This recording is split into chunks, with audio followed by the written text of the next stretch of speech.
Hi friends, இன்றைக்கி வாங்க சீம்பால் வச்சு சூப்பரான ஸ்வீட் செஞ்சு சாப்பிட்லாங்க. அதுக்கு பார்த்திங்கன்னா 1 லிட்டர் சீம்பால் எடுத்து வச்சுருக்கேங்க. இந்த பாலுக்கு தகுந்த மாதிரி 2 கப் அளவுக்கு சர்க்கரை சேர்த்துக்கிறேங்க. இது கூடவே பார்த்திங்கன்னா 2 ஏலக்காய் சேர்த்துக்கலாம். இதை அரைச்சி சேர்த்து செய்யும்போது பார்த்திங்கன்னா சீம்பாலில் சீக்கிரமாக சர்க்கரை கரைஞ்சி ரொம்பவே சூப்பராக இருக்கும். நைஸாக அரைச்சிக்கலாங்க. அரைச்ச பவுடரை பார்த்திங்கன்னா சீம்பாலில் சேர்த்துட்டு நல்லா மிக்ஸ் பண்ணிடலாங்க. சீக்கிரமாகவே கரைஞ்சிடும். கரைஞ்சி வந்ததுக்கப்புறமா நாம் ஒரு சின்ன கப்பில் ஊற்றி வச்சுக்கலாங்க. இட்லி பாத்திரத்தில் தான் இன்றைக்கி வேக வச்சு எடுக்க போகிறாங்க. இட்லி பாத்திரத்தில் வச்சு ஒரு 10லேருந்து 15 நிமிஷம் நல்லா வேகட்டுங்க. வெந்து வந்தால் தான் கேக் மாதிரி ரொம்பவே சூப்பராக இருக்கும். இப்போ வாங்க, இன்னும் கொஞ்சம் சீம்பால் எடுத்து வச்சுருந்தாங்க. அதில் பார்த்திங்கன்னா ஒரு ஏலக்காய் இடித்து சேர்த்துக்கிறேன். இது கூடவே பார்த்திங்கன்னா துருவி வச்சுருக்க வெல்லம் சேர்த்துக்கிறாங்க. இந்த ஸ்வீட் செய்கிறதுக்கு வெல்லம் சேர்த்தா நல்லாயிருக்கும். அந்த ஸ்வீட் செய்கிறதுக்கு சர்க்கரை சேர்த்தா நல்லாயிருக்குங்க. வெல்லம் சேர்த்து நல்லா கரைச்சிக்கலாம். இது கல், மண், தூசெல்லாம் எதுவும் இல்லாத வெல்லங்க. அதனால் அப்படியே கரைச்சிட்டு செய்ய போகிறேன். அப்படி இல்லைனா நீங்கள் வெல்லத்தை நல்லா கரைச்சிட்டு வடிகட்டி கூட செய்யலாங்க. ரொம்பவே டேஸ்ட்டாக இருக்கும். கேஸ் பார்த்திங்கன்னா ரொம்பவே கம்மியாக வச்சுட்டு நல்லா மிக்ஸ் பண்ணிகிட்டே இருங்க. மிக்ஸ் பண்ணிகிட்டே இருக்கும்போது பார்த்திங்கன்னா இந்த பக்கம் சீம்பாலும் வேக ஆரம்பிச்சிருச்சு. இன்னும் கொஞ்சம் நேரம் நல்லா ஒரு 10லேருந்து 15 நிமிஷம் வெந்து வரட்டுங்க. இது பார்த்திங்கன்னா நல்லா மிக்ஸ் பண்ணிகிட்டே இருந்தோம் அப்படின்னா பால்கோவா மாதிரி நல்லா திரண்டு வருங்க. ரொம்ப டேஸ்ட்டாக இருக்குங்க. கண்டிப்பாக நீங்களும் இதே போல் செஞ்சு சாப்பிட்டு எப்படி இருந்துச்சுட்டு சொல்லுங்கள்.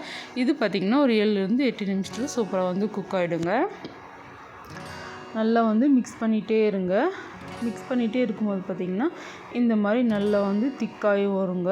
அப்போ தான் டேஸ்ட் நல்லாயிருக்கும். இது ரெடி. இப்போ கேக் எப்படி இருக்குதுன்னு சொல்லிட்டு பார்க்கலாங்க. கேக் பார்த்திங்கன்னா எந்த அளவுக்கு பொசுன்னு வந்திருக்குதுன்னு சொல்லிட்டு பாருங்கள். நம்ம போட்டத்தோடு அதிகமாக வந்துருக்குது. இப்போ வெந்திருக்கான்னு டெஸ்ட் பண்ணி பார்க்கலாம். சூப்பராக வெந்துருச்சுங்க.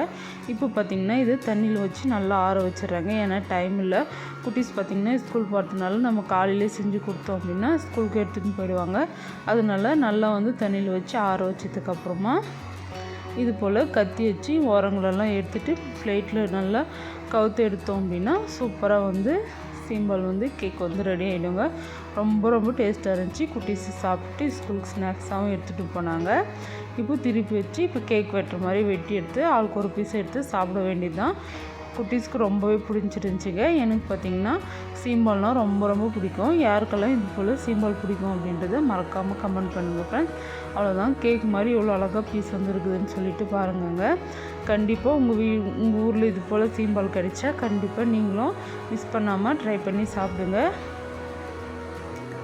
ரொம்பவே டேஸ்ட்டாக இருக்குங்க. கொஞ்சம் சூடாகவே தாங்க இருக்குது. நல்லா சுட சாப்பிட்டாலும் நல்லாயிருக்கும். ஃப்ரிட்ஜில் வச்சு நல்லா சில்லுன்னு சாப்பிட்டாலும் நல்லாயிருக்குங்க. இந்த வீடியோ உங்களுக்கு பிடிச்சிருக்குன்னு நினைக்கிறேன். பிடிச்சிருந்தா மறக்காமல் சமையல் செய் சேனலை லைக் அண்ட் சப்ஸ்கிரைப் செய்யுங்க. அடுத்ததாக ஒரு இன்ட்ரெஸ்டிங்கான சமையல் வீடியோவில் பார்க்கலாம் ஃப்ரெண்ட்ஸ். அது வரைக்கும் பாய்.